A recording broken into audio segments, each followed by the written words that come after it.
Incredibly well for Glitch Productions' YouTube channel. My first episode of turning the characters from that into SCPs is doing incredibly well for Popcross Studios, and I greatly appreciate subscribers new and old for giving me a lot of great suggestions for characters that I could use in today's sequel episode. And while I do still think there's some more creative things I could do with these characters, like turn them into dragons or into Marvel and DC superheroes, if this is working for people, then I am very happy to keep milking this gravy train until it stops giving honey. Which is definitely how that saying goes, don't look it up. Let's get into it, shall we? Let's go! Hit like if you want, subscribe if you feel like, but either way, enjoy the show. Good evening and welcome back to our second lecture on the digital entities found within the realm classified as SCP-D700, also known as the Digital Circus. The information we've learned is still actively being updated by observing this realm through the eyes of SCP operative Elizabeth Freeman, whom, upon becoming trapped in the circus, forgot everything about herself in the real world and is currently being referred to within as Pomni. Of course, prior to commencing, I would like to make some corrections to our previous lecture on these subclassified SCP-D entities. Firstly, I referred to D701, aka Pomni, as resembling a clown in a jester's hat, when more accurately her entire form appears more like that of a jester. Secondly, I previously stated that entity D704, aka Jax, is unable to separate its teeth, but this has been proven false, as during an incident where another entity choked D704, it did indeed open its mouth fully, teeth and all. Now, on to today's first new entity document. Item number SCP-D705. Object Class: Safe. Special Containment Procedures. D705 is contained within the Digital Circus, D700, and our intent is to free her along with Agent Freeman, as well as the other beings trapped within. Amnestics will likely be given to non-SCP operatives once freed, to ensure they do not recall what happened when trapped in this realm. Description: D705 resembles a child's ragdoll, but is fully sentient, more proportional to a human, and stands at a slightly taller height than Agent Freeman's form in the circus. Additional note, heights are difficult to determine due to the nature of this reality.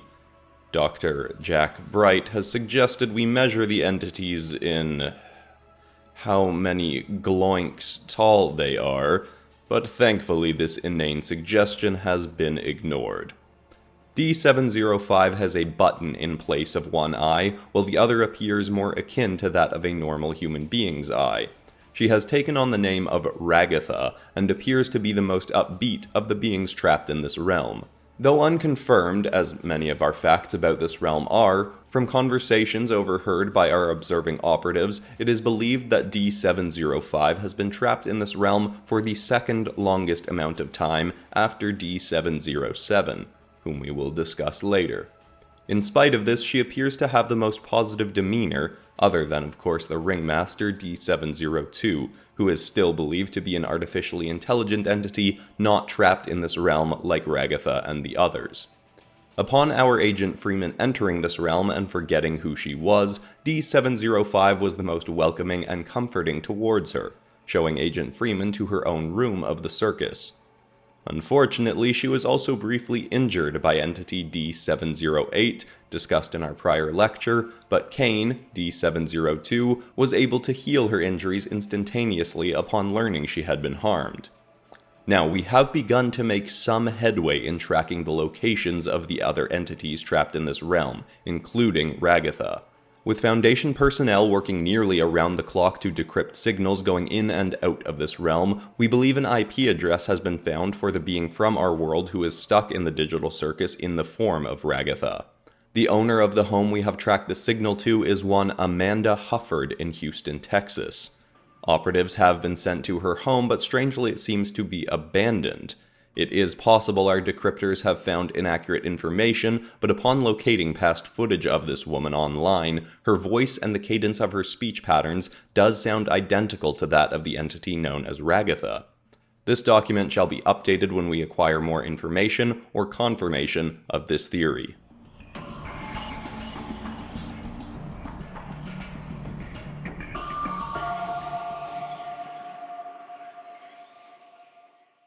Well, admittedly, I do not fully understand why. Many who listened to our previous lecture were adamant that I discuss this next entity. Our document on her was rather light, as she had not been observed to do much as of yet, but upon many requests, we have investigated further into this entity so that she could be elaborated on in more detail. Item number SCP-D706. Object class, safe. Special containment procedures, identical to D705. Description: D706, referred to within the circus as Gangle, appears initially as a humanoid being, but whose form is completely hollow and constructed by red ribbons. In place of a normal face, she wears one of two masks, similar to the comedy and tragedy masks often used to represent stage theater originating back to ancient Greece. When first found in the circus, she was observed wearing the more jovial comedy mask, but when she was bumped into by entity D707, the mask fell off, revealing behind it the second mask with the opposite expression. The fallen comedy mask was also soon broken, meaning that for some time D706 was stuck with only her tragedy mask. It also appears that whichever mask this entity is wearing has some form of control over her demeanor. She can choose to switch between the two, but if one is forcibly or accidentally removed, then D706's mood will immediately change to be more in line with the mask being worn. Because of this, when her comedy mask was broken, until it was fixed, she was unable to feel any positive emotions. This has led some in the Foundation to wonder if a new mask could be constructed for this entity with another expression that could then control this entity's demeanor further. For instance, if a mask was constructed with a furious expression, could that then be placed on the entity to make it angry and lash out at others? Or is there something special about the two masks that D706 possesses that makes them uniquely linked to its being? It also leads to the question of what this entity's true form is like outside of this realm. Perhaps this being has bipolar disorder in the real world, causing her to have unusually rapid shifts in mood, energy levels, and concentration.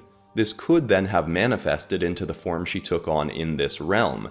Agent Elizabeth Freeman is known by her closer colleagues to be a particularly funny person, so it is possible that that is what caused her form in this realm to be that of a jester. These speculations are still being researched to try and find some tangible proof, but for the time being they are good avenues to explore for those of you researching these entities.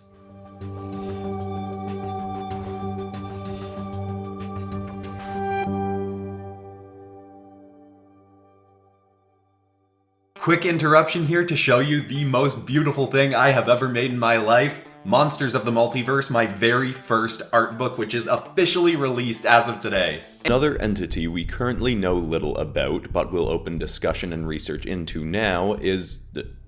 I'm sorry, it seems we have a question from... Oh no. Yeah, Jack Bright here, Prof.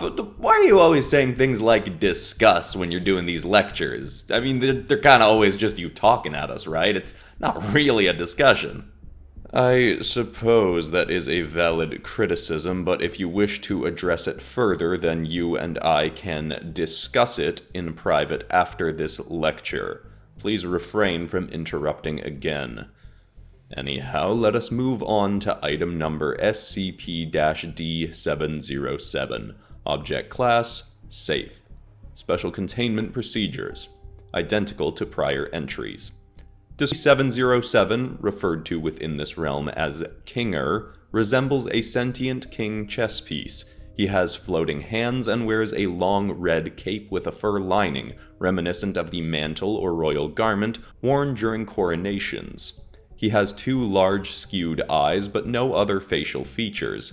In spite of having no visible mouth, he is still able to speak. He often appears to be concerned or afraid, and others in the digital circus have referred to him as being, in their terms, crazy. While he does exhibit unusual and somewhat manic behavior, often flailing his hands about as he speaks and his eyes looking off in different directions at random, we do believe he is still largely of sound mind. He can convey his thoughts into clear statements and has willingly helped his fellow prisoners during difficult situations, showing a fair degree of understanding of the events transpiring around him. Further evidence of his sanity is that in cases of abstraction, an ailment in this realm discussed in regards to D708, when one truly does lose their mind in D700, they will be altered into a glitching black monstrous form. So, seeing as how this has not happened to D707, there is likely more going on within his mind than his counterparts in the digital circus are willing to acknowledge. Our speculations about the forms of these entities being linked to elements of their true selves has led some in the Foundation to consider that he was once either royalty, or otherwise quite wealthy, or that he was a master chess player. 7 years ago, the winner of 3 consecutive US chess championships, a man named Sean Chiplock, mysteriously disappeared. The Foundation did not look into this at the time, as nothing anomalous was believed to have happened to him. It is a very loose possible link, but we have a researcher waiting to find out how long D707 has been trapped in this realm. If the entity has been trapped in the digital circus for as long as Chiplock has been missing, then that would likely prove them to be one in the same. I personally see it as unlikely for this to pan out, but all avenues are worth exploring.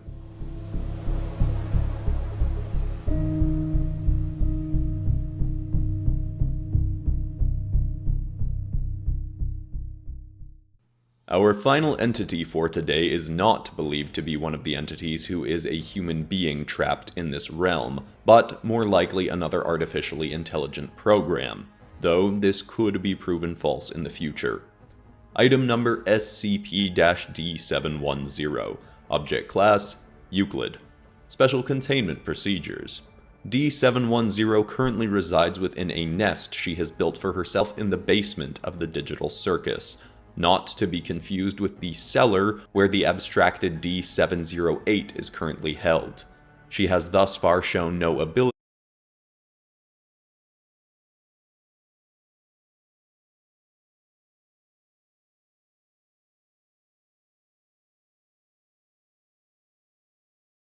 or desire to leave this area.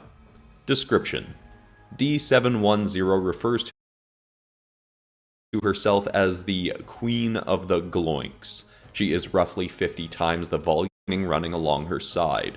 She appears to have 2 heads, but one is mainly used for speech, slug or particularly rotund snake. Her flesh is largely red, with yellow spots along with a purple elevated lining running along her side.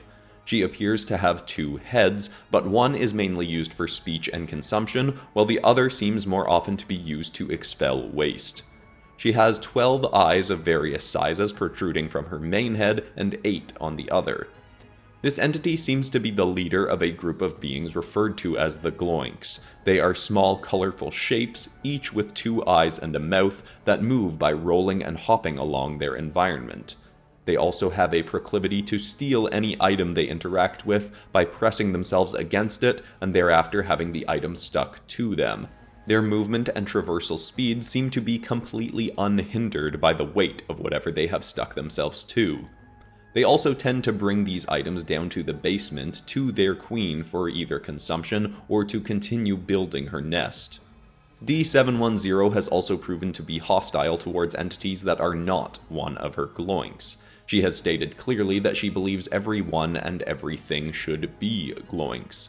Some suspect that it is possible she can convert other items and beings into Gloinks by consuming them and holding them within her body for a long enough period of time, but that is purely speculation at this point.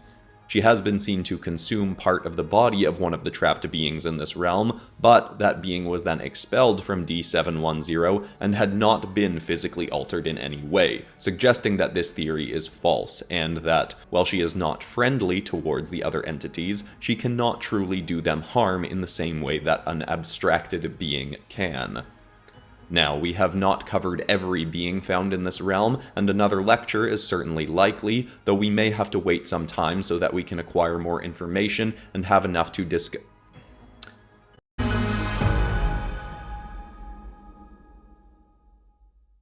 If you enjoyed this, I'd of course recommend going back to the first episode